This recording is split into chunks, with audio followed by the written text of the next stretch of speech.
Hello student, Kalyani IAS academy को online platform पर आपका स्वागत है। मैं हूं लखन दाइमा, आपको हिंदी पढ़ा रहा हूं। फ्रेंड, हिंदी एक ऐसा सब्जेक्ट है जो कई प्रतियोगी परीक्षाओं में आपसे पूछा जाता है। तो चलिए फ्रेंड शुरू करते हैं। आज का हमारा टॉपिक है उत्तर मध्यकाल या रीतिकाल। तो पिछली क्लास में मैंने आपको पूर्व मध्यकाल या भक्तिकाल के बारे में पढ़ाया था। तो चलिए फ्रेंड शुरू करते हैं। आज का हमारा जो टॉपिक है उसका नाम है उत्तर मध्यकाल। ठीक है, उसका नाम है उत्तर मध्यकाल। उत्तर मध्यकाल या इसी उत्तर मध्यकाल को एक नाम से और जानते हैं, इसी को हम रीतिकाल के नाम से भी जानते हैं। और जो रीतिकाल होता है इसका समय कब से कब तक रहा था, तो इसका समय 1650 ईस्वी से लेकर इसे 1850 ईस्वी तक रहा है। ये आपको ध्यान रखना होगा, ये इसका समय रहा है। ठीक है, तो कभी कभी क्या होता है कि एग्जाम में आपसे क्वेश्चन पूछ लिया जाता है कि बताइए इस रीतिकाल का या उत्तर मध्यकाल का समय कब से कब तक रहा है। ठीक है, अब पहली बात इसमें शुरू होती है कि इसको हम उत्तर मध्यकाल क्यों कहते हैं, क्योंकि मध्यकाल के बाद का काल था इसलिए इसका नाम हुआ उत्तर मध्यकाल। और रीतिकाल इसलिए कहते हैं क्योंकि इस काल में जो भी रचनाएं लिखी जाती हैं, तो जो पुराने संस्कृत साहित्य थे उन पुराने साहित्यों के आधार पर ही इन रचनाओं का वर्णन किया जाता था, इसलिए इसको हम रीतिकाल कहते हैं। मतलब जो पुरानी परंपरा थी उसी पुरानी परंपरा पर आधारित जो रचनाएं लिखी जाती थी, जो साहित्य लिखे जाते थे, तो इसलिए इसको हम रीतिकाल कहते हैं। आ रहा समझ में, ये आपको ध्यान रखना होगा। अब इसका नाम रीतिकाल हुआ तो है, लेकिन किस प्रकार की पुरानी परंपराओं का वर्णन करते थे रचनाकार, तो इसमें अपन देखते हैं कि जो श्रृंगारिकता का वर्णन, ठीक है, तो जो श्रृंगारिकता का वर्णन पुराने ग्रंथों में साहित्यों में किया जाता था, इनका वर्णन इस काल में भी किया जाता है। तो श्रृंगारिकता का वर्णन इस काल में रचनाओं में किया जाता था, इसलिए इसको हम रीतिकाल कहते हैं। और क्या होता है, तो नायिका भेद। तो नायिका भेद मतलब जो नायिका पर आधारित रचनाएं लिखी जाती थी पुराने समय में, तो इसी काल में जो जितने भी साहित्यकार थे तो उसमें यही नायिकाओं को वर्णन करने लगे। फिर इसके बाद में जो लक्षण ग्रंथ होते थे, तो लक्षण ग्रंथ पर आधारित ये रचनाएं लिखते थे। तो इस कारण से इसका नाम क्या हुआ, इस कारण से इसका नाम होता है रीतिकाल। मतलब ये कि पुरानी जो परंपरा थी, पुरानी जो रीतियां थी और पुरानी परंपरा पर आधारित जो रचनाएं लिखी जाती थी, साहित्य लिखे जाते थे, तो वही पुरानी परंपरा पर आधारित इस काल में भी रचनाएं साहित्य लिखे जाते थे, इसलिए इसका नाम हुआ रीतिकाल। ये आपको ध्यान रखना होगा। ठीक है फ्रेंड, अब इसके बाद में आगे बढ़ते हैं कि इस काल को किसने किसने क्या क्या कहा है, इसका नामकरण किसने क्या किया है, तो ये आपको ध्यान रखना होगा। तो एक तरफ मैं आपको बताता हूं इसमें विद्वान का नाम और इस काल का नामकरण। तो एक तरफ विद्वान का नाम आपको ध्यान रखना है और दूसरी तरफ इसमें नामकरण आपको याद रखना होगा। ठीक है, तो देखिए इसमें विद्वान का नाम और उसका नाम, उसने इसका नामकरण क्या किया है। तो पहले यहां पर देखिए आचार्य रामचंद्र शुक्ल, पहला नाम आपको ध्यान रखना है आचार्य रामचंद्र शुक्ल। ठीक है, अब जो आचार्य रामचंद्र शुक्ल हैं, तो इन्होंने इस उत्तर मध्यकाल को क्या नाम दिया था, तो इस उत्तर मध्यकाल को नाम दिया था इन्होंने रीतिकाल। ये बहुत इंपॉर्टेंट है जो आपको ध्यान रखना है, इसीलिए इस उत्तर मध्यकाल को रीतिकाल का नाम भी दिया गया है। तो ये रीतिकाल किसने कहा था, तो आचार्य रामचंद्र शुक्ल ने। ये आपको ध्यान रखना होगा फ्रेंड। इसके बाद फिर अगला नाम आ जाता है मिश्र बंधुओं का। अगला नाम आता है मिश्र बंधु। तो मिश्र बंधु ने इसे क्या कहा था, तो इसे अलंकृत काल कहा था। क्या कहा इसे, तो इसे अलंकृत काल कहा है, और ये आपको ध्यान रखना होगा। फिर इसके बाद में अगला नाम आता है तीसरा विश्वनाथ मिश्र। तीसरा नाम इसमें आता है विश्वनाथ मिश्र। तो विश्वनाथ मिश्र ने इस काल को क्या कहा था, तो इसे श्रृंगार काल कहा था। ये आपको ध्यान रखना होगा। तो एग्जाम में आपसे क्वेश्चन पूछा जा सकता है कि बताइए इस रीतिकाल को या उत्तर मध्यकाल को श्रृंगार काल किसने कहा था, तो ये विश्वनाथ मिश्र ने कहा था। ये इनका नाम आपको ध्यान रखना होगा। आ रहा समझ में, तो एग्जाम में इनसे क्वेश्चन पूछा जाता है कि आचार्य रामचंद्र शुक्ल ने उत्तर मध्यकाल को क्या कहा था, या ऐसा भी पूछा जा सकता है कि मिश्र बंधु ने इस उत्तर मध्यकाल को क्या कहा था। तो ये नाम और इनके द्वारा किया गया नामकरण याद रखना होगा। ठीक है फ्रेंड, तो ये आपको ध्यान रखना होगा। अब इसी रीति काल के बारे में, इसी उत्तर काल के या उत्तर मध्यकाल के बारे में आचार्य रामचंद्र शुक्ल कहते हैं कि इस काल में जो रचनाएं लिखी जाती थी तो इसमें कोई जनता रुचि नहीं दिखा रही थी, इसमें जनता की कोई रुचि नहीं थी। इसमें जो आश्रयदाता थे, जो राजा महाराजा हुआ करते थे, उन्होंने इस काल में ज़्यादा रुचि दिखाई थी। आ रहा समझ में। और इस काल में जितनी भी रचनाएं लिखी जाती थी तो जो पुराने साहित्य होते थे, जो पुरानी परंपरा थी, तो उन्हीं पुरानी परंपरा को ध्यान में रखते हुए ये लोग रचनाएं लिखते थे, इसलिए इसका नाम हुआ था रीतिकाल। तो कौन सी बातों को ध्यान में रखकर रचनाएं लिखते थे? तो जैसे अपन देखते हैं कि जो पुरानी रचनाएं होती हैं तो उसमें श्रृंगारिकता का वर्णन होता था, तो इसमें भी श्रृंगारिकता का वर्णन हुआ। फिर इसके बाद में जो पुरानी रचनाएं होती थी तो उसमें नायिकाओं पर आधारित रचनाएं लिखी जाती थी, तो इस काल में भी नायिकाओं पर आधारित रचनाएं लिखी जाती है। फिर इसके बाद में पुराने ग्रंथों में कुछ लक्षण हमें दिखाई देते हैं, लक्षण ग्रंथ दिखाई देते हैं, तो इस काल में भी लक्षण ग्रंथ को अधिक बढ़ावा दिया गया था। तो जो पुरानी परंपरा थी, पुरानी रीतियाँ थी, उसी को इस काल में बढ़ावा दिया गया था, इसलिए इसका नाम हुआ था रीतिकाल। अब इसके बाद में आगे बढ़ते हैं कि जो रीतिकाल होता है तो रीतिकाल की प्रवृत्तियां कितनी होती है? तो देखिए इसमें दो प्रवृत्तियां होती है रीतिकाल की। जो रीतिकाल होता है तो इसकी दो प्रवृत्तियां होती हैं जो आपको हमेशा ध्यान रखना होगा। कौन कौन से दो रीतियां हो जाती है? तो देखिए इसमें रीतिकाल की प्रवृत्तियां,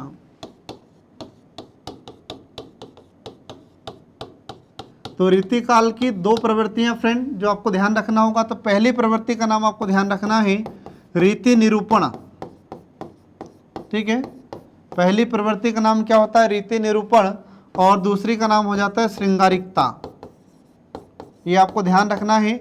कभी कभी क्या होता है, आपसे एग्जाम में क्वेश्चन पूछ लिया जाता है कि जो रीतिकाल होता है तो रीतिकाल की प्रवृत्तियां कितनी थी?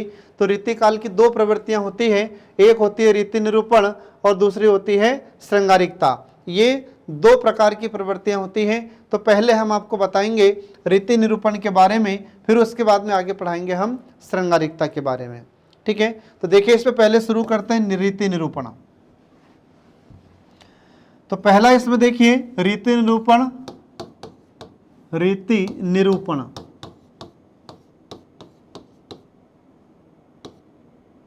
ठीक है, पहला देखिए इसमें रीति निरूपण।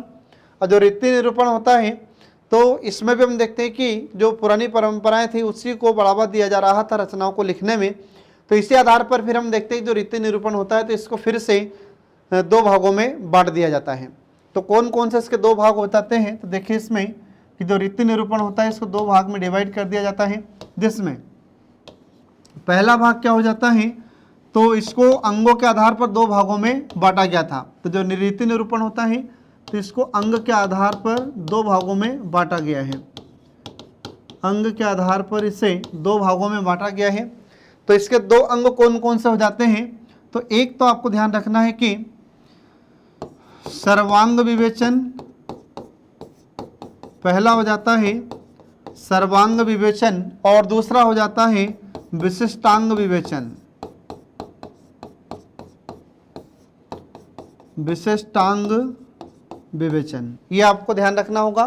अब पहला इसमें शुरू करते हैं सर्वांग विवेचन, फिर उसके बाद शुरू करेंगे विशिष्ट अंग विवेचन। मतलब कुछ ऐसे अंग होंगे जिसमें हम रचनाओं में सभी अंगों का प्रयोग करेंगे। तो जैसे रस है, छंद है, अलंकार है, तो जब काव्य के सभी अंगों का वर्णन किया जाता है तो उसको हम सर्वांग विवेचन कहते हैं।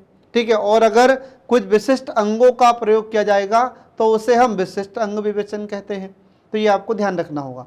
तो देखिए इसमें शुरू करते हैं सबसे पहले सर्वांग विवेचन। तो पहला इसमें शुरू हो जाता है सर्वांग विवेचन। सर्वांग विवेचन, अब सर्वांग विवेचन किसे कहते हैं? तो आपको ध्यान रखना होगा कि जब काव्य में या जब रचनाओं में, साहित्य में काव्य के सभी अंगों का प्रयोग किया जाता है तो उसे हम सर्वांग विवेचन कहते हैं। आ रहा समझ में? तो सर्वांग विवेचन किसे कहते हैं? तो आपको ध्यान रखना होगा कि जब साहित्य में या रचना में, जब रचना में काव्य के, जब रचना में काव्य के सभी अंगों का प्रयोग किया जाता है, काव्य के सभी अंगों का प्रयोग किया जाता है तो उसे हम सर्वांग विवेचन कहते हैं। तो सभी अंग कौन से हो जाते हैं काव्य के? तो जैसे हम देखते हैं रस, छंद, अलंकार आदि। ठीक है, तो काव्य के जो सभी अंग होते हैं तो इसमें आ जाते हैं जैसे रस, इसके बाद फिर छंद, फिर उसके बाद में अलंकार। तो रस, छंद, अलंकार आदि। ठीक है, रस, छंद, अलंकार आदि, इनका प्रयोग जब रचनाओं में किया जाता है तो उसे हम क्या कहते हैं? तो उसे हम सर्वांग विवेचन कहते हैं। ये आपको ध्यान रखना होगा। आ रहा समझ में? तो इसमें हम देखते हैं कि ऐसे कौन कौन से रचनाएं और ऐसे कौन कौन से कवि थे जिन्होंने सर्वांग विवेचन किया है। तो इसमें देखिए कुछ विद्वानों के नाम जो आपको ध्यान रखना होगा। ठीक है, तो इसमें नाम आता है चिंतामणि का। ठीक है, चिंतामणि का नाम आता है। तो चिंतामणि ने अपनी रचनाओं में, तो पहला नाम देखिए यहाँ पर चिंतामणि। ठीक है, तो जो चिंतामणि थे तो इन्होंने जो रचनाएं लिखी हैं तो इनकी रचनाओं में काव्य के सभी अंगों का प्रयोग किया गया था। तो चिंतामणि ने कौन सी रचना लिखी थी? तो आपको ध्यान रखना होगा कविकुल, कविकुल कल्पतरु, कविकुल कल्पतरु, ये इनकी रचना है। और इस रचना में चिंतामणि ने काव्य के सभी अंगों का प्रयोग किया है। तो इसमें रस, छंद, अलंकार आदि इन सभी का प्रयोग इन्होंने किया है। इसके बाद फिर ऐसे ही दूसरा नाम आ जाता है विद्वान का। अगले विद्वान का नाम आता है भिखारीदास। तो जो भिखारीदास हैं तो भिखारीदास ने भी अपनी रचनाओं में काव्य के सभी अंगों का प्रयोग किया है। तो काव्य के सभी अंग कौन कौन से? रस, छंद, अलंकार आदि, इन सभी का प्रयोग इन्होंने किया है। तो इनकी कौन सी रचना थी? तो इनकी रचना का नाम था काव्य निर्णय। इनकी रचना का नाम क्या था? काव्य निर्णय। और इस काव्य निर्णय में भिखारीदास ने रस काव्य के सभी अंगों का प्रयोग किया है। आ रहा समझ में? तो ये आपको ध्यान रखना होगा। तो ये जो जितनी भी रचनाएं हैं ये सभी रचनाएं किस में आ जाती है? सर्वांग विवेचन के अंतर्गत आ जाती है। अब इसके बाद फिर आगे देखिए विशिष्ट अंग विवेचन। अब इसके बाद देखिए दूसरा हो जाता है इसमें विशिष्ट अंग विवेचन या विशिष्टांग विवेचन। विशिष्ट अंग विवेचन या विशिष्टांग विवेचन। अब विशिष्टांग विवेचन या विशिष्ट अंग विवेचन, इसका मतलब क्या हो जाता है? तो जब रचनाओं में या साहित्य में काव्य के किसी एक अंग का प्रयोग किया जाता है तो उसे हम विशिष्टांग विवेचन कहते हैं। तो ये आपको ध्यान रखना होगा फ्रेंड। एग्जाम में आपसे क्वेश्चन पूछा जा सकता है कि विशिष्ट अंग विवेचन का मतलब क्या होता है। ठीक है, तो काव्य की दो प्रवृत्तियां मैंने आपको बताई है, एक रीति निरूपण और दूसरा हो जाता है श्रृंगारिकता। तो अभी हम क्या पढ़ रहे हैं यहाँ पर? अभी हम रीति निरूपण पढ़ रहे हैं। ठीक है, तो रीति निरूपण को फिर अंग के आधार पर दो भागों में बांटा गया है, एक सर्वांग और दूसरा विशिष्टांग विवेचन। तो यहाँ पर विशिष्ट अंग विवेचन का मतलब क्या हो जाता है? तो आपको ध्यान रखना है कि जब रचनाओं को लिखने में, जब रचनाओं में या साहित्य में, तो जब रचनाओं में काव्य के, जब रचनाओं में काव्य के किसी एक काव्य के किसी एक अंग का प्रयोग किया जाता है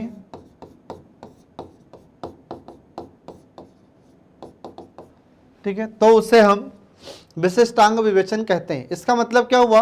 तो जब कोई भी कवि जब रचनाएं लिखेंगे तो अपनी रचनाओं में ये काव्य के किसी एक अंग का प्रयोग करेंगे, या तो रस का प्रयोग करेगा या छंद का प्रयोग करेगा या फिर अलंकार का प्रयोग करेंगे, तो उसे क्या कहा जाएगा? तो उसे विशिष्टांग विवेचन कहते हैं। अब इसमें कुछ विद्वानों के नाम मैं आपको बताता हूँ और उनकी रचनाओं के नाम बताता हूँ जिन्होंने सिर्फ या तो रस का या छंद का या फिर अलंकार का प्रयोग किया है। ठीक है, तो देखिए इसमें दो विद्वानों के नाम यहाँ पर बताता हूँ जो पहले भी मैंने आपको बताया है। तो नाम आ जाता है यहाँ पर चिंतामणि। तो जो चिंतामणि थे, चिंतामणि की एक रचना का नाम आपको ध्यान रखना है जिसमें आता रस विलास। ठीक है, इसमें आ जाता है रस विलास। तो जो रस विलास है इसमें चिंतामणि ने काव्य के किस अंग का प्रयोग किया है, तो इसमें सिर्फ रस का प्रयोग इन्होंने किया है, इसलिए इसको क्या कहा जाता है, विशिष्टांग विवेचन कहते हैं।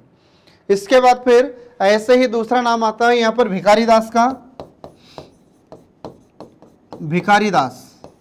तो जो भिखारी दास थे, तो भिखारी दास ने जो रचना लिखी है जिसका नाम है रस निर्णय, इनकी एक रचना का नाम है रस निर्णय। और इस रस निर्णय में इन्होंने काव्य के किस अंग का प्रयोग किया है, तो इसमें इन्होंने सिर्फ रस का प्रयोग किया है, इसलिए इसका नाम ही है रस निर्णय। तो इन्होंने काव्य के एक अंग का प्रयोग किया है, इसलिए इसको हम विशिष्टांग विवेचन कहते हैं, ये आपको ध्यान रखना होगा।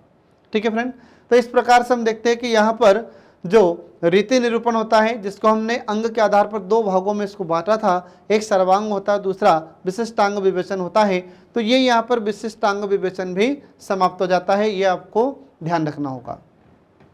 ठीक है, अब इसके बाद में आगे बढ़ते हैं कि जो रीति निरूपण होता है, तो इसी में कुछ कवियों के बारे में आपको जानना जरूरी होता है। जो रीति निरूपण में हम देखते हैं कि कुछ कवियों को काल के आधार पर इसमें तीन भाग में हम बांट देते हैं। तो जो रीतिकालीन कवि होते हैं, तो रीतिकालीन कवियों को तीन भाग में बांटा गया है। कौन कौन से, तो एक तो इसमें आ जाता है रीतिबद्ध कवि, दूसरा हो जाता है रीति सिद्ध कवि, और तीसरा हो जाता है रीति मुक्त कवि। ये तीन भागों में इनको बांटा गया है। तो देखिए इसमें रीतिकालीन कवियों का वर्णन, आगे देखिए इसमें कि रीतिकालीन कवि, तो जो रीतिकालीन कवि थे इनको तीन भागों में बांटा गया है। तो कौन कौन से, तो देखिए इसमें पहला हो जाता है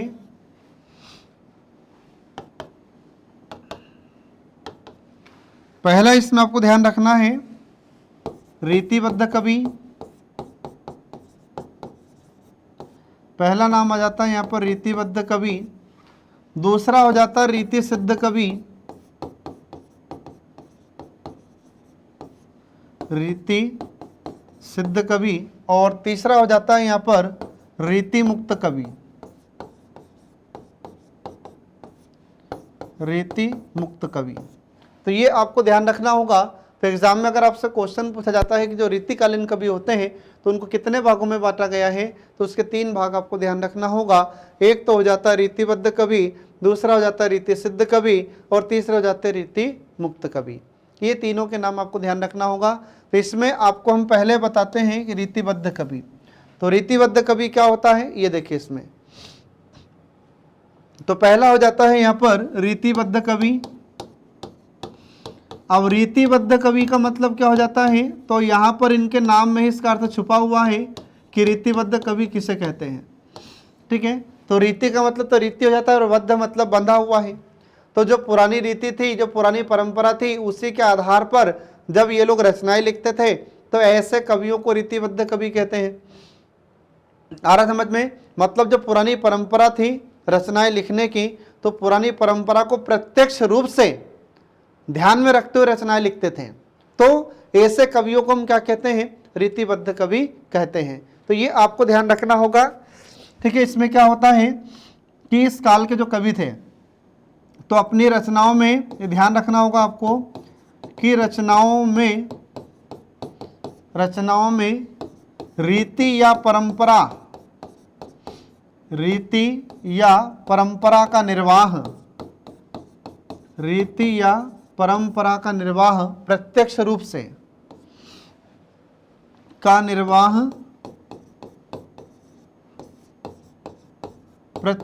से करते थे।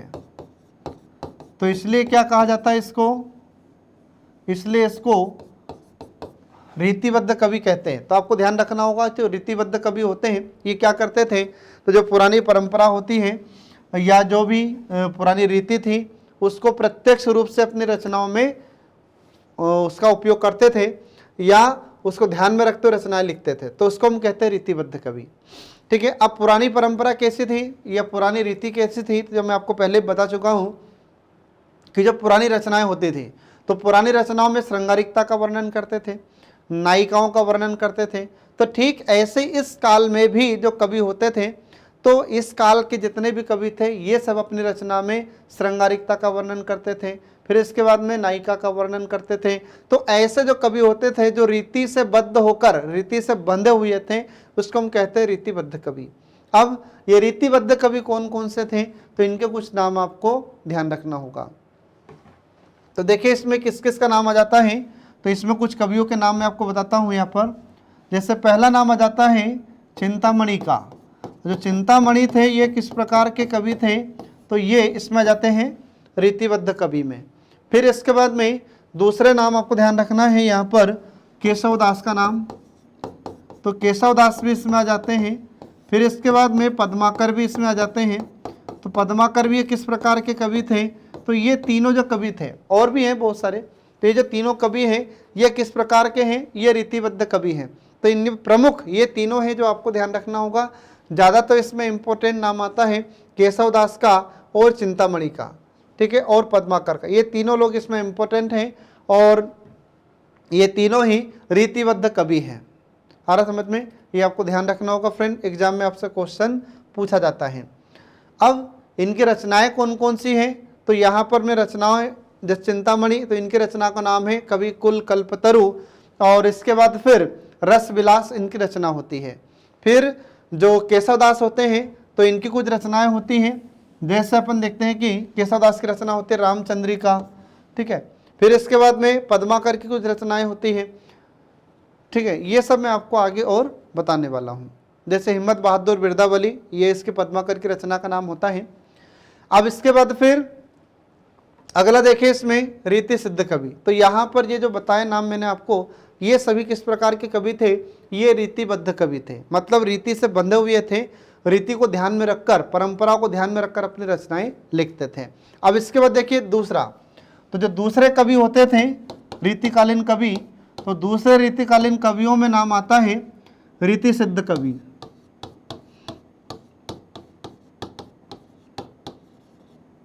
दूसरा नाम आता है रीति सिद्ध कवि, ठीक है। और जो रीति सिद्ध कवि थे तो इसमें क्या होता है, इसमें ये प्रत्यक्ष रूप से पुरानी परंपरा का अनुसरण तो नहीं करते, लेकिन इनकी रचनाओं में पुरानी परंपरा का लक्षण दिखाई देता है। ऐसे कवियों को हम कहते हैं रीति सिद्ध कवि। मतलब ये प्रत्यक्ष रूप से परंपरा का निर्वाह नहीं करेंगे, लेकिन अप्रत्यक्ष रूप से जरूर करते थे। कहीं ना कहीं इनकी रचनाओं में हमें पुरानी परंपरा का दर्शन जरूर होता था, ठीक है।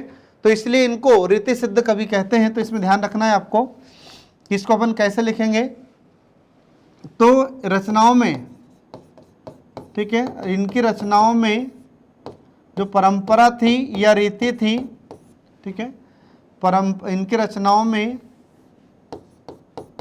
में अप्रत्यक्ष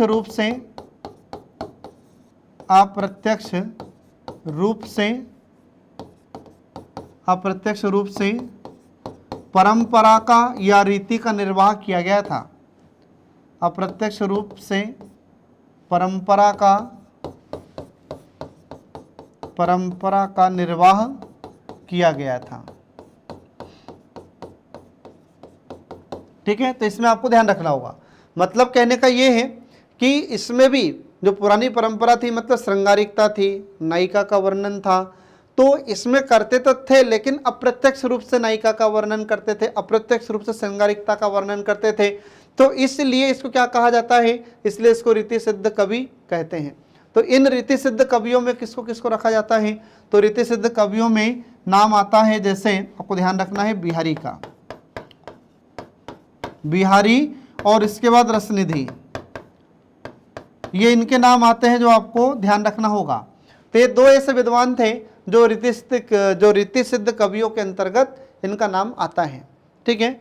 अब इसके बाद में आगे देखें, इसमें तीसरा आ जाता है रीति मुक्त कवि। अगला नाम आता है, तीसरा नाम रीति मुक्त कवि। तीसरा नाम आता है रीति मुक्त कवि। अब रीति मुक्त कवि का मतलब क्या हो जाता है, तो ये वे कवि थे जो पुरानी परंपरा या जो पुरानी रीति थी उससे मुक्त होकर रचनाएं लिखते थे। ऐसे कवियों को रीति मुक्त कवि कहा जाता है, ये आपको ध्यान रखना होगा, ठीक है। तो इसमें क्या होता है, तो इसमें पुरानी परंपरा या रीति या परंपरा से मुक्त होकर, परंपरा या रीति से मुक्त होकर जो रचनाएं लिखी जाती हैं, रचनाएं लिखी जाती थी, ठीक है, तो उसे हम क्या कहते हैं, तो उसे हम रीति मुक्त कवि कहते हैं। मतलब इसमें उन कवियों को शामिल किया जाता है जो रीति से मुक्त होकर, परंपरा से मुक्त होकर बिल्कुल रचनाएं लिखते थे, तो ऐसे कवियों को हम रीति मुक्त कवि कहते हैं। अब इसमें कौन कौन से कवि आते हैं जो बिल्कुल रीति से, परंपरा से मुक्त होकर रचनाएं लिखते थे, तो इसमें कुछ नाम आपको ध्यान रखने होंगे। जैसे इसमें नाम आ जाता है घनानंद का नाम, ठीक है, इसमें नाम आ जाता है जैसे घनानंद का नाम, जैसे बोधा का नाम, जैसे ठाकुर का नाम। तो ये कुछ ऐसे विद्वान थे जो रीति मुक्त कवियों की श्रेणी में इन्हें रखा गया है। मतलब कि जो पुरानी परंपरा के अनुसार रचनाएं लिखे जा रहे थे, तो इन्होंने पुरानी परंपरा का अनुसरण नहीं किया, इन्होंने अपने अनुसार रचनाओं का वर्णन किया था, इसलिए इन्हें रीति मुक्त कवि कहते हैं। ये आपको ध्यान रखना होगा। तो कई बार क्या होता है फ्रेंड, एग्जाम में आपसे क्वेश्चन पूछ लिया जाता है कि बताइए निम्नलिखित में से रीति मुक्त कवि कौन कौन से हैं, तो इनके नाम आपको ध्यान रखना होगा। कभी कभी ऐसा पूछ लिया जाता है कि रीतिबद्ध कवि कौन से हैं, रीति सिद्ध कवि कौन से हैं, तो ये आपको नाम ध्यान रखने होंगे, एग्जाम में आपसे पूछे जाते हैं, ठीक है। अब इसके बाद आगे देखिए, तो यहाँ पर हमने बताया आपको कि जो रीतिकालीन कवि थे उनको 3 भागों में हमने बांटा है। तो यहाँ पर हम देखते हैं कि जो काव्य की 2 प्रवृत्तियां हमने आपको बताई थी, एक तो थी रीति निरूपण और दूसरी थी श्रृंगारिकता। तो यहाँ पर रीति निरूपण समाप्त हो जाती है। अब इसके बाद में काव्य की दूसरी प्रवृत्ति शुरू होती है श्रृंगारिकता, ठीक है। तो काव्य की दूसरी प्रवृत्ति शुरू होती है जिसका नाम है श्रृंगारिकता। काव्य की दूसरी प्रवृत्ति का नाम है श्रृंगारिकता, ठीक है। तो जो काव्य की दूसरी प्रवृत्ति है श्रृंगारिकता, तो इसे 3 भागों में डिवाइड किया जाता है। तो इसके 3 भाग कौन कौन से हो जाते हैं, ये देखिए इसमें। तो इसमें हम देखते हैं इसके 3 भाग में पहला भाग हो जाता है इसका, देखिए यहां पर पहला हो जाता है रीतिबद्ध श्रृंगारिकता, पहला हो जाता है रीतिबद्ध श्रृंगारिकता, दूसरा हो जाता है रीति श्रद्ध श्रृंगारिकता, और इसके बाद फिर तीसरा हो जाता है रीति मुक्त श्रृंगारिकता, रीति मुक्त श्रृंगारिकता। ये आपको ध्यान रखना होगा। तो इस प्रकार से हम देखते हैं कि इसको ऐसे 3 भागों में बांटा जाता है। तो काव्य की दूसरी रीतिकाल की दूसरी प्रवृत्ति है, जो आपको बताया था मैंने शुरू में ही कि रीतिकाल की 2 प्रवृत्तियां हैं, एक तो रीति निरूपण और दूसरा था श्रृंगारिकता। तो रीति निरूपण मैंने आपको बताया है, अब इसमें शुरू कर दिया हमने ये श्रृंगारिकता। तो श्रृंगारिकता इसको 3 काल में बांटा गया है, रीतिबद्ध श्रृंगारिकता, रीति सिद्ध श्रृंगारिकता और रीति मुक्त श्रृंगारिकता। ये 3 पार्ट में से डिवाइड किया गया है। अब इसमें सबसे पहले हम शुरू करते हैं रीतिबद्ध श्रृंगारिकता, उसके बाद हम शुरू करेंगे रीति सिद्ध श्रृंगारिकता, फिर उसके बाद शुरू करेंगे रीति मुक्त श्रृंगारिकता। ऐसे 3 पार्ट को हम अलग अलग करके पढ़ेंगे। तो देखिए इसमें पहले रीतिबद्ध श्रृंगारिकता, पहला प्रकार हो जाता है रीतिबद्ध श्रृंगारिकता।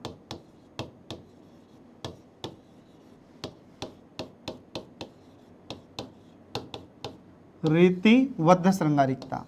अब रीतिबद्ध श्रृंगारिकता का मतलब क्या हो जाता है, तो इसका मतलब ये हो जाता है कि जो रीतिबद्ध कवि होते थे, मतलब जो पुरानी परंपरा होती थी, पुरानी परंपराओं के अनुसार जो रचनाएं लिखने वाले कवि होते थे, तो जिस प्रकार से श्रृंगार रस का वर्णन उसमें करते थे, जिस श्रृंगारिकता का वर्णन पुरानी परंपराओं में, मतलब पुरानी रचनाओं में कवि लोग करते थे, तो वैसे भी इस काल में हम देखते हैं ठीक वैसे ही इस काल के जो कवि थे वही श्रृंगारिकता का वर्णन ये अपने रचनाओं में करते थे। तो इसलिए इन्हें रीतिबद्ध श्रृंगारिकता कवि की श्रेणी में रखा जाता है, ठीक है। तो क्या हो जाता है इसका मतलब, तो सीधी सी बात है कि जो रीतिबद्ध कवि होते हैं तो इसमें क्या होगा, रीतिबद्ध कवि के द्वारा या रीतिबद्ध कवियों के द्वारा, तो इसमें जो श्रृंगारिकता का वर्णन वही किया जाएगा जो पुरानी परंपराओं के आधार पर रचनाओं में किया जाता था। तो रीतिबद्ध कवि इसमें श्रृंगारिकता का वर्णन करेंगे प्रत्यक्ष रूप से, जैसे जो पुराने ग्रंथ होते थे, पुराने साहित्य होते थे, पुरानी रचनाएं होती थी, तो पुरानी रचनाओं में, पुराने साहित्य में, तो पुरानी रचनाओं में हम देखेंगे कि जो श्रृंगारिकता का वर्णन कवि लोग करते थे तो वही श्रृंगारिकता का वर्णन इस काल के कवि भी करते थे, तो इसलिए इन्हें हम रीतिबद्ध कवि श्रृंगारिकता कहते हैं। तो ये आपको ध्यान रखना होगा फ्रेंड, ठीक है। अब इसमें कौन कौन से कवि थे जो रीतिबद्ध कवि थे और श्रृंगारिकता का वर्णन करते थे, तो इसमें वही फिर नाम आता है जो मैं आपको पहले बता चुका हूं। तो इसमें कौन कौन से कवि आते हैं जो रीतिबद्ध श्रृंगारिकता के अंतर्गत आते हैं, तो इसमें नाम आ जाता है चिंतामणि का, इसमें नाम आ जाता है फिर केशवदास का, केशवदास, इसमें नाम आ जाता है पद्माकर का, ठीक है।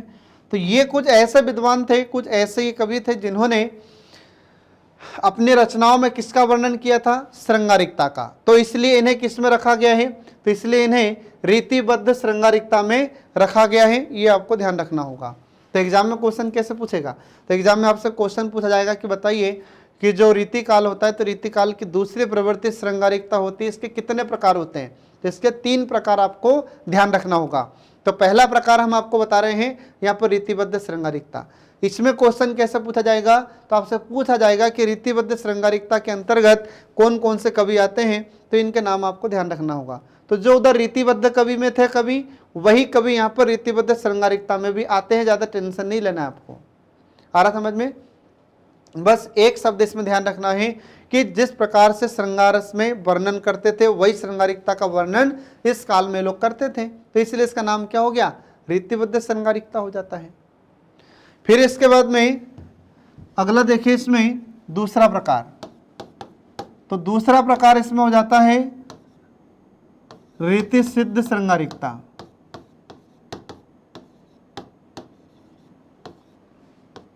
रीति सिद्ध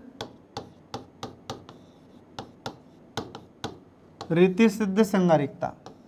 अब रीति सिद्ध श्रृंगारिकता इसका मतलब क्या हो जाता है कि इसमें भी श्रृंगारस का वर्णन तो करेंगे परंतु अप्रत्यक्ष रूप से करते हैं, तो इसे हम कहते हैं रीति सिद्ध श्रृंगारिकता। उधर हमने आपको क्या बताया था कि जो रीति काल कवि थे वो 3 प्रकार के थे, रीतिबद्ध, रीति सिद्ध और रीति मुक्त। तो रीतिबद्ध में क्या बताया था कि जो पुरानी परंपरा थी तो उसका अनुसरण करके रचनाएं लिखते थे प्रत्यक्ष रूप से, तो उसे हम रीतिबद्ध कवि कहते हैं। और रीति सिद्ध में क्या हुआ था कि प्रत्यक्ष रूप से परंपरा का अनुसरण नहीं करते लेकिन उसी के आधार पर रचनाएं लिखते थे, मतलब अप्रत्यक्ष रूप से परंपरा का अनुसरण करते हुए रचनाएं लिखते थे, तो उसको हमने रीति सिद्ध कहा था।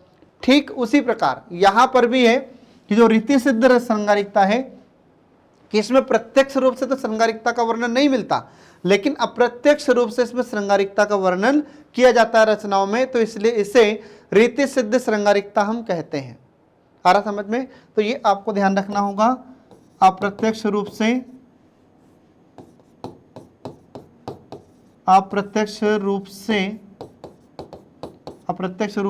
रचनाओं में,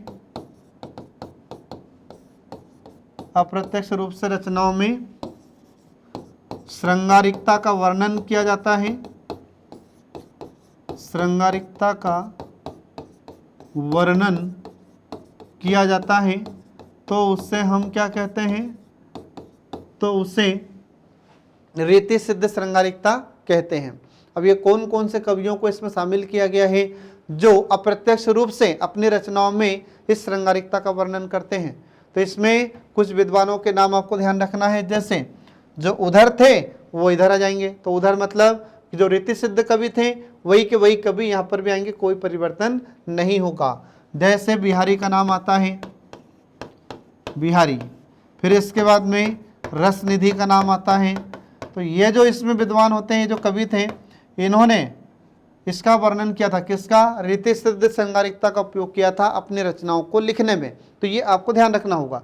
तो एग्जाम में अगर आपसे क्वेश्चन पूछा जाता है कि बताइए रीति सिद्ध श्रृंगारिकता में कौन कौन से कवियों को रखा जाता है, तो इसमें दो का नाम आपको ध्यान रखना होगा, बिहारी का और रसनिधि का। ठीक है।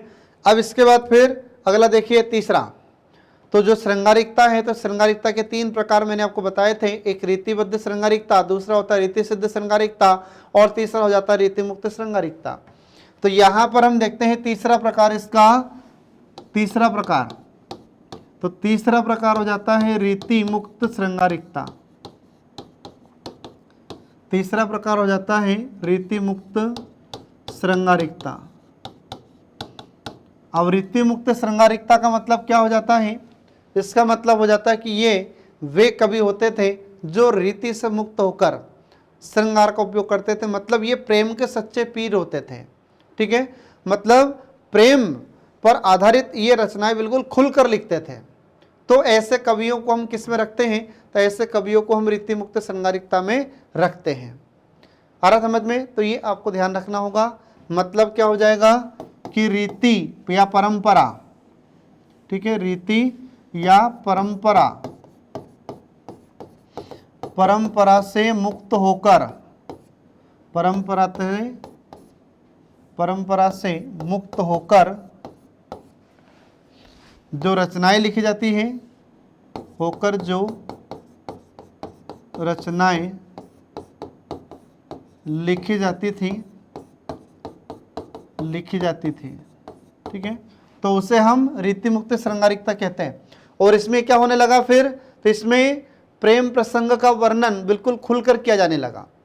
इसलिए इसमें जो भी कवि होंगे तो उनको प्रेम के सच्चे पीर कहा जाता था। आ रहा समझ में? तो इसमें आपको ध्यान रखना होगा कि प्रेम प्रसंग का वर्णन बिल्कुल खुलकर किया जाने लगा।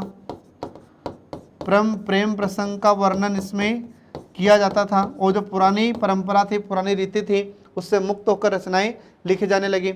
इसलिए इस काल में यहाँ पर जो भी कवि होंगे तो उनको प्रेम के सच्चे पीर कहा जाता है। प्रेम के सच्चे पीर। तो प्रेम के सच्चे पीर किसको कहते थे? तो इस समय के जो भी रचनाकार थे, जो भी कवि थे, जो अपनी रचनाएं लिखते थे, तो अपनी रचनाओं में बिल्कुल खुलकर अपन देखते हैं कि श्रृंगार रस में रचनाएं लिखते थे। ठीक है, और जो श्रृंगार रस होगा तो श्रृंगार रस में भी अपन देखेंगे ज़्यादातर ये संयोग श्रृंगार में रचनाएं लिखते थे। तो इसलिए इस काल के जो भी कवि होंगे तो उनको प्रेम के सच्चे पीर कहा जाने लगा। तो अब इस काल में कौन कौन से कवि होते हैं जिनको प्रेम के सच्चे पीर कहा जाता है या रीति मुक्त श्रृंगारिकता में इन्होंने अपनी रचनाएं लिखी थी? तो इसमें कुछ कवियों के नाम मैं आपको बताता हूं। जैसे उधर बताया था मैंने आपको कि जो रीति मुक्त कवि हैं तो वे यहाँ पर भी आते हैं, कोई परिवर्तन नहीं है। तो इसमें भी आ जाता है, जैसे घनानंद का नाम आता है, फिर इसके बाद में बोधा का नाम आता है, फिर इसके बाद में इसमें नाम आ जाता है ठाकुर का। ठीक है, तो ये कुछ महत्वपूर्ण इसमें कवि हैं जो रीति मुक्त श्रृंगारिकता के अंतर्गत आते हैं और इन्होंने अपनी रचनाओं में बिल्कुल खुलकर प्रेम प्रसंग का वर्णन किया है। तो ये आपको ध्यान रखना होगा फ्रेंड। ठीक है, तो इस प्रकार से हम देखते हैं कि यहाँ पर काव्य की जो रीति काल की दूसरी प्रवृत्ति थी श्रृंगारिकता, वह भी यहाँ पर समाप्त हो जाती है।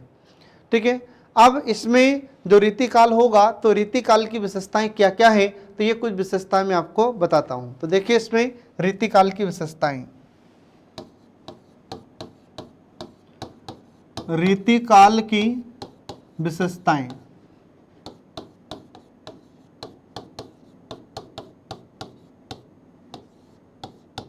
ठीक है, जो रीति काल की विशेषताएं होती हैं तो इसकी विशेषताएं कौन कौन सी होती हैं? तो पहली विशेषता देखिए, तो रीति काल की जो पहली विशेषता होगी फ्रेंड, आपको ध्यान रखना है, एग्जाम में कभी कभी आपसे पूछ ली जाती है। तो पहला तो ये कि इसमें दोहा छंद का प्रयोग किया जाएगा। इसमें क्या होने लगा? दोहा छंद का प्रयोग किया जाने लगा पहला। तो क्या होने लगा? इसमें दोहा छंद का प्रयोग ज़्यादातर करने लगे। फिर इसके बाद में दूसरा क्या है यहाँ पर? तो दूसरी विशेषता होती है कि इसमें सतसई परंपरा की शुरुआत हुई। किसकी? सतसई परंपरा। अब सतसई परंपरा का मतलब क्या हो जाता है कि सतसई का मतलब होता है 700। ठीक है। यहाँ पर ये जो सतसई शब्द है, इस सतसई का मतलब होता है 700। तो जो 700 दोहा लिखा जाएगा तो उसको कहते हैं सतसई। जैसे बिहारी जी ने जो दोहे लिखे हैं तो 700 दोहे लिखे तो उसको कहा जाने लगा फिर बिहारी सतसई। तो ऐसे सतसई परंपरा की शुरुआत इस काल से हो जाती है, जो आपको ध्यान रखना होगा। फिर इसके बाद में तीसरा क्या होगा, तो यहाँ पर मुक्तक छंद में रचनाएं लिखी जाएगी। किस छंद में रचनाएं लिखी जाती हैं, तो मुक्तक छंद में रचनाएं इस काल में लिखी जाने लगी। और फिर इस काल में जो भाषा का प्रयोग होता था, तो ये इस काल में सभी कवि ज़्यादातर ब्रज भाषा का प्रयोग करते थे। अब मुक्तक छंद क्या होता है, तो मैं आपको पहले भी बता चुका हूँ कि वह छंद जो मात्राओं और वर्णों के नियमों से मुक्त होता है तो उसे मुक्तक छंद कहते हैं। आ रहा समझ में। तो ऐसे हम देखते हैं कि इस काल के जितने भी कवि होते थे मुक्तक छंद में रचनाएं लिखते थे। मतलब इसमें न तो वर्णों का कोई नियम फिक्स होगा और न ही इसमें कोई मात्राओं का नियम फिक्स होगा। ठीक है, तो इसमें मात्राओं की और वर्णों की संख्या निश्चित नहीं होगी और इन वर्णों और मात्राओं के नियमों से मुक्त होते हैं ये छंद, इसलिए इसको मुक्तक छंद कहते हैं। ठीक है, तो इस मुक्तक छंद में ज़्यादातर इस काल के जितने भी कवि थे उन्होंने मुक्तक छंद में रचनाएं लिखी है।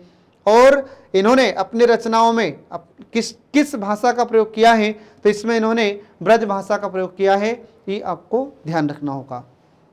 ठीक है फ्रेंड, तो इस प्रकार से हम देखते हैं कि यहाँ पर ये रीतिकाल के कुछ विशेषताओं के बारे में मैंने आपको बताया है। अब इसके बाद में कुछ ऐसे विद्वान हैं जिन्होंने अपनी रचनाएं लिखी है, तो रीतिकाल के कवि और उनकी रचनाओं के नाम कौन कौन से हैं ये देखिए इसमें। तो एक तरफ इसमें अपन लिखते हैं रचनाकार का नाम और दूसरी तरफ उसकी रचनाएं। ठीक है, तो एक तरफ रचनाकार का नाम और दूसरी तरफ उनके द्वारा लिखी गई कुछ रचनाएं। तो देखिए इसमें रचनाकार कौन कौन से हैं और उनकी रचनाएं कौन कौन सी होती हैं, ये एग्जाम में अपने से क्वेश्चन पूछे जाते हैं। तो पहला नाम इसमें आपको ध्यान रखना है चिंतामणि का। पहला नाम आपको ध्यान रखना है चिंतामणि। तो चिंतामणि की रचनाएं कौन कौन सी हैं, तो मैं आपको पहले भी बता चुका हूं। जैसे तो कविकुल कल्पतरु, कविकुल कल्पतरु, ठीक है, ये इनकी रचना है। फिर इसके बाद में इन्हीं की दूसरी रचना होती है रसविलास। इसी की दूसरी रचना थी रसविलास, ये आपको ध्यान रखना होगा। इसके बाद फिर अगले विद्वान का नाम आता है मतीराम। तो मतीराम ये भी कवि थे इस रीतिकाल के। तो इनकी एक रचना आपको ध्यान रखना है रसराज। इनकी रचना का नाम क्या है, इनकी रचना का नाम है रसराज।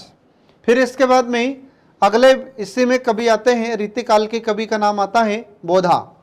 तो बोधा की रचनाएं कौन कौन सी है देखिए इसमें, अगला नाम आता है बोधा। और बोधा की रचना कौन कौन सी है, तो इसमें आपको ध्यान रखना है इनकी रचना का नाम है इश्कनामा। क्या नाम है इनकी रचना का, इश्कनामा। फिर इसके बाद में अगले विद्वान का नाम देखिए इसमें, अगले जो कवि हैं इसमें अगला नाम आता है घनानंद का। घनानंद, घनानंद की रचना का नाम क्या है, तो इनकी रचना का नाम होता है प्रीति पावस। प्रीति पावस, ये आपको ध्यान रखना होगा। तो एग्जाम में क्वेश्चन कैसे पूछा जाएगा आपसे, एग्जाम में क्वेश्चन पूछा जाएगा कि बताइए घनानंद ये किस काल के कवि हैं, तो आपको ध्यान रखना होगा रीतिकाल के। फिर आपसे पूछा जा सकता है कि इनकी रचना का नाम बताइए, तो इनकी रचना का नाम आपको ये ध्यान रखना होगा। फिर इसके बाद में अगले आ जाते हैं ऐसे ही पद्माकर। पद्माकर, इनकी रचना का नाम क्या है, तो आपको ध्यान रखना होगा इनकी रचना हिम्मत बहादुर बिरुदावली। हिम्मत बहादुर बिरुदावली। तो हिम्मत बहादुर बिरुदावली ये इनकी रचना का नाम होता है, जो आपको ध्यान रखना है क्योंकि एग्जाम में इनसे क्वेश्चन पूछा जा चुका है। किससे, पद्माकर से। इसी पद्माकर को पद्माकर भट्ट के नाम से भी जानते हैं। फिर इसके बाद में अगले कवि का नाम आ जाता है भूषण। अगले कवि का नाम आता है भूषण। तो जो भूषण होते हैं तो इन्हें कविराज की उपाधि दी गई थी, आपको ध्यान रखना है। और ये बहुत ही प्रसिद्ध कवि रहे हैं। इनके बारे में कहा जाता है कि जब ये रचनाएं लिखते थे, ठीक है, तो कोई भी रचना जब लिखते थे तो एक हाथ में तलवार और एक हाथ में कलम रखकर ये लिखते थे भूषण। और इन्होंने जितनी भी रचनाएं लिखी हैं तो इन्होंने अपनी रचनाओं में ज़्यादातर रौद्र रस का और वीर रस का प्रयोग किया है। ठीक है, तो इनकी कुछ रचनाएं हैं जो आपको ध्यान रखना होगा, जैसे शिवराज भूषण, शिवराज भूषण, और इसके बाद फिर दूसरी इनकी रचना होती है शिवा बावनी, शिवा बावनी।